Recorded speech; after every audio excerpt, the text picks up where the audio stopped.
So I saw this the other day. I was gonna make a video about it, but then I was like, I'm gonna wait and talk about it on live stream because this is crazy to me. This whole thing is so crazy. All right, for anybody that's keeping up with the CW, this is probably going to be the last year for pretty much all of us watching this network. I don't think anybody is going to continue to watch it after Superman and Lois because there's nothing left really. What about Joan?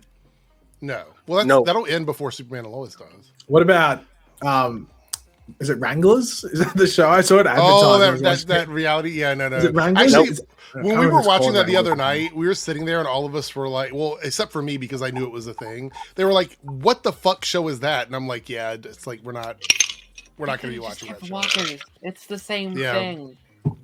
So the CW president steps down 2 years after Nexstar takeover. Entertainment chief Brad Schwartz to claim top spot. Now, he was the one they brought in that was just there to sort of come up with ideas for the kind of programming they should use. Going through analytics and stuff. He was the one that was notorious for getting a few hits here and there, like Schitt's Creek. But that was a weird thing where it got popular during COVID and everybody found out about the show. Yeah. So it wasn't really him that did anything. It was just the fact that the show got picked up and people liked it and it took off. It really wasn't on him at all. He didn't have anything to do with the production of the show. So literally the guy was just there to wreck the CW and then leave? No. I think there's more to this story, to be honest, but we've got let me click over to the article here. That's what it feels like. Says here, CW president steps down 2 years after Nexstar takeover, blah, blah, blah. We already saw that. Dennis Miller, not the comedian, who has served as a network president ever since the CW was acquired and taken over by Nexstar Media Group in October 2022, is stepping down from the top post effective October 31st. So on Halloween. Scary. Brad Schwartz, the CW's current entertainment chief, will rise to the rank of network president upon Miller's exit from the position, which is a great move for him because that's probably a position he's never held. I don't know. I mean, he's qualified to do it. I have no clue what this is going to look like in the end, but Miller as network president oversaw the CW's strategic transformation into a destination for live sports as well as entertainment programming. This fall alone, the network has debuted WWE, NXT Wrestling, and NASCAR Xfinity Racing to complement its coverage of ACC college football, basketball, Pac-12 football, and Live Golf. I feel like a couple of those were Band-Aids to the problem. Like they decided to do that, like with the golf stuff and everything, to sort of try and mitigate the damage. And then they just fell into this spiral of, we just want to do sports and tabletop game TV shows because we have like Scrabble and what are some of the other ones they have? Canary, Trivial Pursuit. I mean, it's just weird thing that they did. And then I was thinking, like, wasn't there a big announcement? Paige, were you going to say something? No, I just burped. Oh, wasn't there a big announcement? I was like, there had to have been a big announcement. So I started digging through some of the articles here about this situation over here on the Hollywood Reporter. And it says here, the decision is a surprising one, which I thought was I thought it was kind of surprising as well, with Miller signing a multi-year contract extension last year that would have kept him atop the network through 2027. So something changed in 1 year's time where he looked at where the network was and what this was going to look like for him, and he jumped ship because there's no mention of what he's doing next. Like, there's been no announcement that he's leaving here to go work at XYZ. Like, he's just leaving. And to me, that's a big red flag, because why would you fight for an extension and then if everything's going good, you're like, no, I'm getting the fuck out of here? Why would you do that? Something is off. I feel like something must be wrong behind the scenes, money-wise. And it says down here, I've had front row seats during this remarkable 11-year run with Nexstar and enjoying navigating a period of significant transformation for the network. With some of the highest ratings the CW has seen in years, which, by the way, are due to the live sporting events. Yeah. And long-term contracts with an array of premium live sports in place, the future of the CW looks very promising. So that's him sort of talking about what he did. Like, these were my accolades with the network, which means, what did Brad Schwartz do? Bring back Whose Line Is It Anyway and cancel a bunch of shows? almost all the scripted TV they've acquired has either been shifted around on the network or canceled or moved directly to their streaming platform. I don't think anything that they've produced has been a massive hit since Nexstar took over. I think the only thing that's been a mild success is Wildcards, because I think that is a. But I don't know how well that rates consistently. I know they made a big thing of like, oh, it rated the same as The Flash or something, but they used like one specific Flash episode that was a filler episode or some shit like that. Like they didn't use like a premiere or finale or something. Like they used like one specific Flash episode as a reference, I think. Mm-hmm. That was like season 9 too, right? That was like it was like the same year. It was like this I guess it was shortly after The Flash ended or something like that. But it was like one episode or something. It was like a weird. It was a weird reference. I think a lot of people sort of called them out for it. Like that's not a way to like cherry pick your reference there. Go check like Flash season 1 ratings versus like Wildcard season 1 ratings. Right.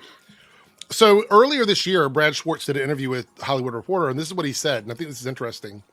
We've improved our earnings by 100 million this year.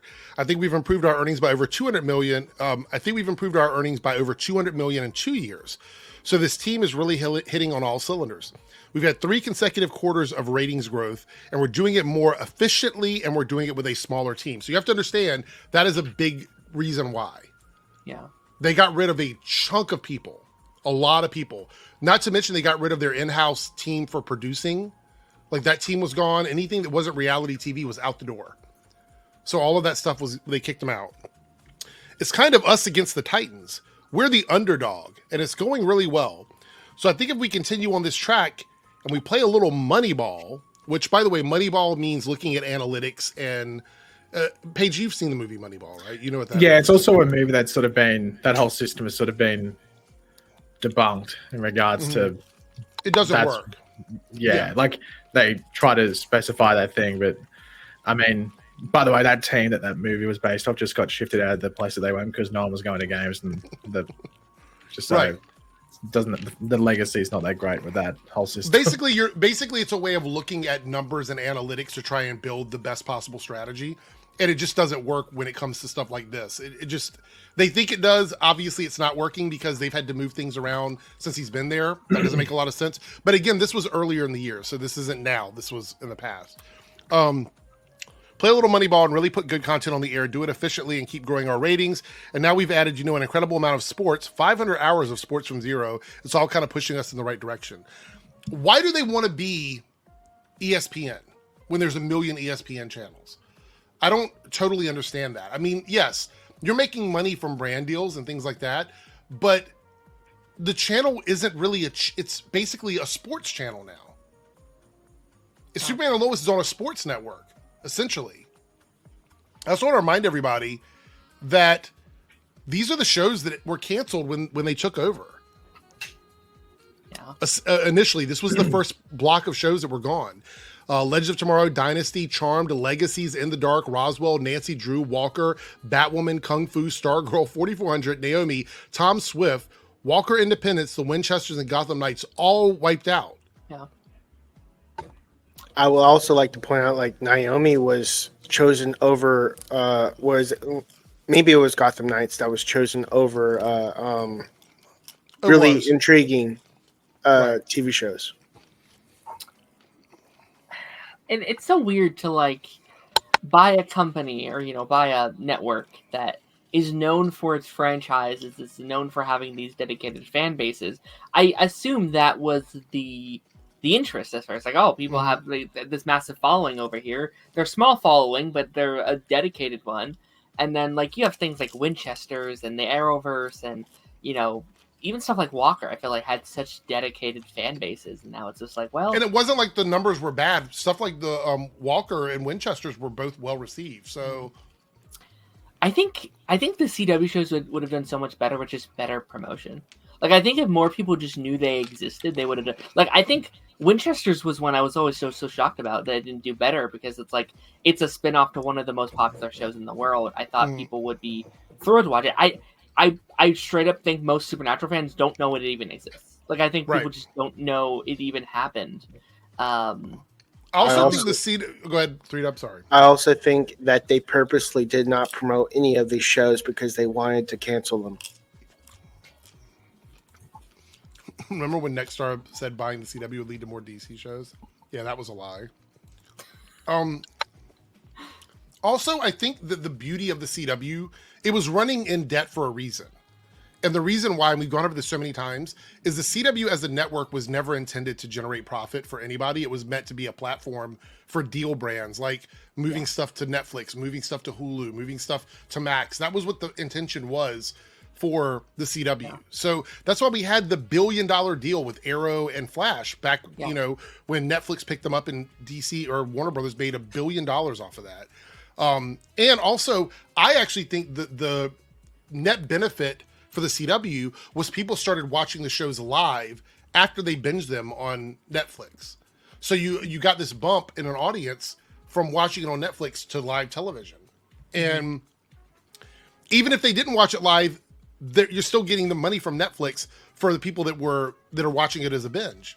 Yeah. So there's this situation where it was a really great relationship, and that's why they were able to do it. When Nexstar came in and they took over that debt, I don't think they understood, or at least based on what they're doing, the way they're scrambling to make things work, I don't think they truly understood what that business model was. They wanted to make money off of these shows, these productions that cost a lot of money to make between CBS and Warner Brothers, and they didn't have the collateral for that because they were already in debt when they came in and took over the company.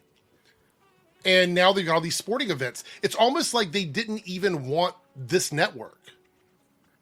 Like, why did they want the CW?